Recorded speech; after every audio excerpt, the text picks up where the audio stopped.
So this is a 1970 Cadillac. The 69 is pretty much the same thing as this. Also the 68 has the same motor and all the way to 1976. So all those cars are going to have the same combination, the TH400 and the 472 on the. So these Cadillacs have a tendency to leak at the oil pressure switch. The oil pressure switch is in the back of the motor in the rear area. So when the oil leaks, it goes all the way around the transmission, and it kind of makes it look like the transmission is leaking, but it's not the transmission.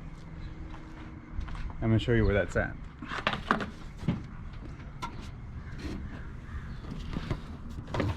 See, so right there, that switch right there, that's the oil pressure switch. And see that silver thing over there, that's the transmission. So when the oil pressure switch leaks, when that seal goes bad, the oil leaks right on top of that transmission, and then it leaks all the way around it. So it makes it look like the transmission's leaking, but what's really leaking is that oil pressure switch. And to get I mean, it's a little bit tricky because you have to remove a couple things to get to it, but it's doable. So the first thing you're going to do if you're going to do this job is you're going to have to remove, or you're going to have to buy the oil pressure switch. And this is how it looks.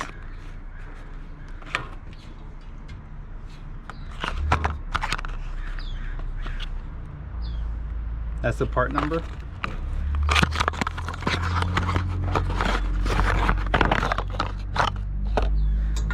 And that's the switch. So it's pretty straightforward. Single wire. It's always good to get the part first. If you don't get the part first, it's just you're gonna have the motor taken apart, and then you know, you can't do the job. So once you get the part, the next thing to do is remove the air cleaner. And the only reason why you remove the air cleaner is so you can have access to so you can have a little bit of easier access.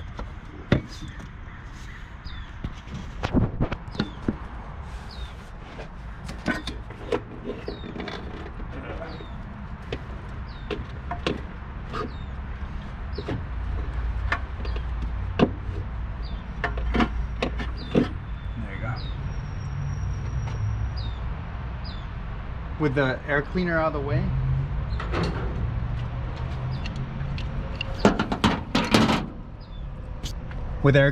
the way, next is disconnect the cable or the wire that's on the switch.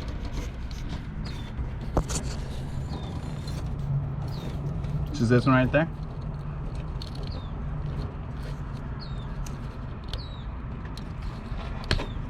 Okay, so you just pull it off. It's easy if you have a socket that fits right over it, then it'll be a piece of cake. But if you don't have the socket, it's okay. You just get a crescent wrench or some pliers,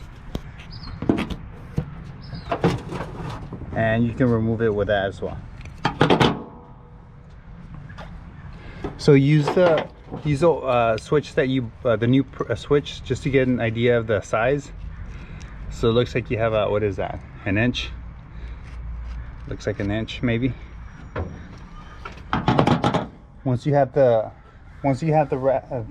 crescent wrench adjusted, it's time to pull the switch. You can also use some vice grips, but I don't think we'll need that, just in case though.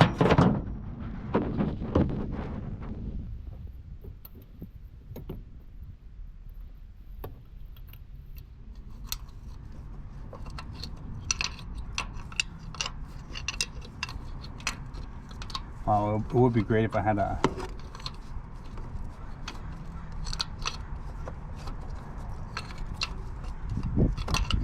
socket.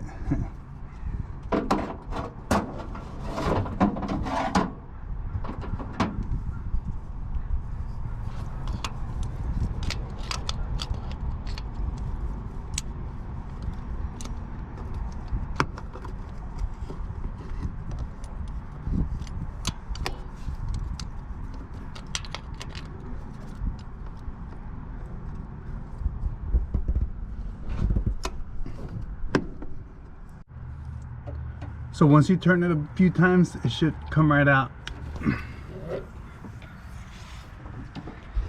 And this is how it's gonna look.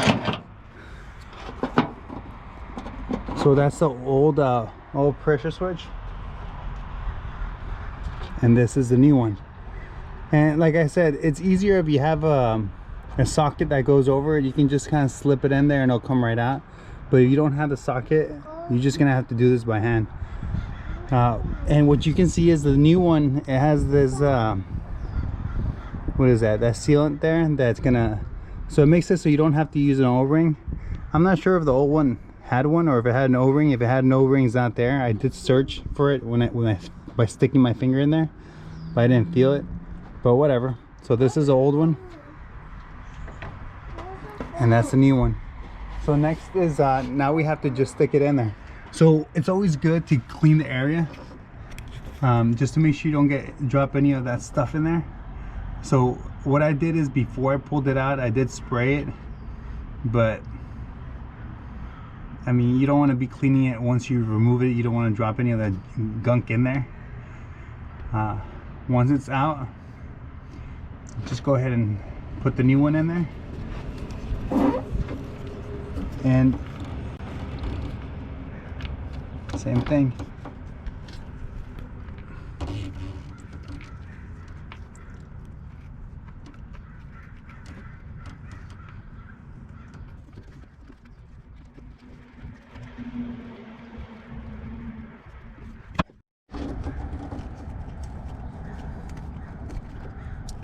So try to get it try to thread it by hand as much as you can.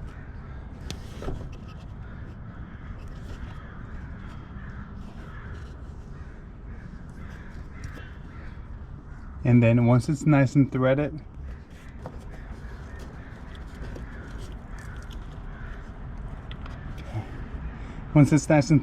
then just tighten it up with the socket or a crescent wrench.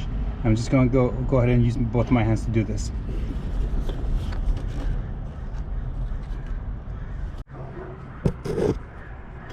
So there you go. Once you screw it back in, and then you just put that wire back on top of it, and you're done.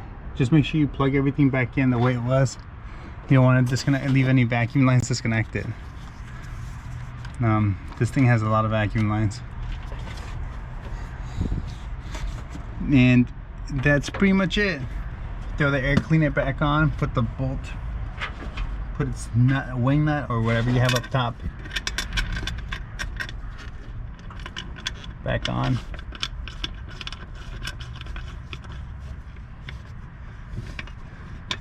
And you're ready to go.